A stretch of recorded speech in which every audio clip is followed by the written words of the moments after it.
আসসালামু আলাইকুম।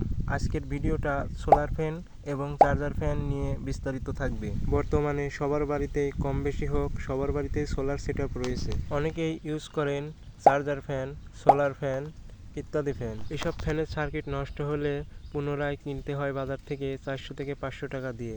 যেমন আমার এই ফ্যানটিতে সার্কিট নষ্ট হওয়ার কারণে আমি এরকম একটা 530 টাকা দিয়ে সার্কিট কিনে নিয়ে আসি। তাতে কোনো লাভ হয়নি, একদিনের মাথায় পুরো সার্কিটটি নষ্ট হয়ে গেছে। তার থেকে কম বাজেটের মধ্যে আপনারা এই সার্কিটটি চয়েস করতে পারেন। এই সার্কিটটি চার্জার ফ্যান, সোলার ফ্যানে লাগিয়ে আপনারা ইউজ করতে পারেন। এটার পারফরম্যান্স অনেক ভালো। এই সার্কিটের সুবিধা, একটি ফ্যান, একটি লাইট, পিডব্লিউএম স্পিড সহ চালাতে পারবেন।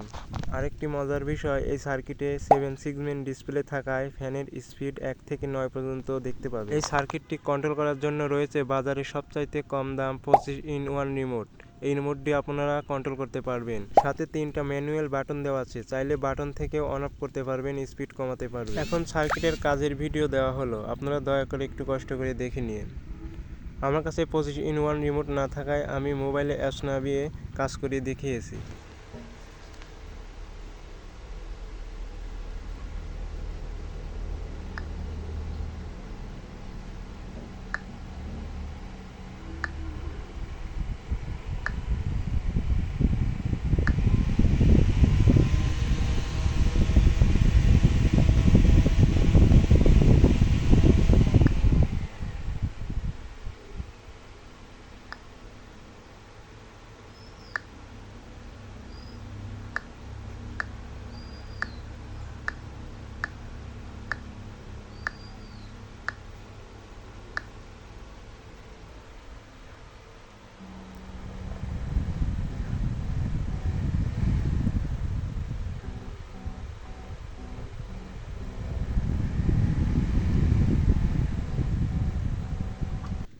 আজকের ভিডিও এই পর্যন্তই। সেই সাথে সবাই ভালো থাকবেন। আসসালামু আলাইকুম।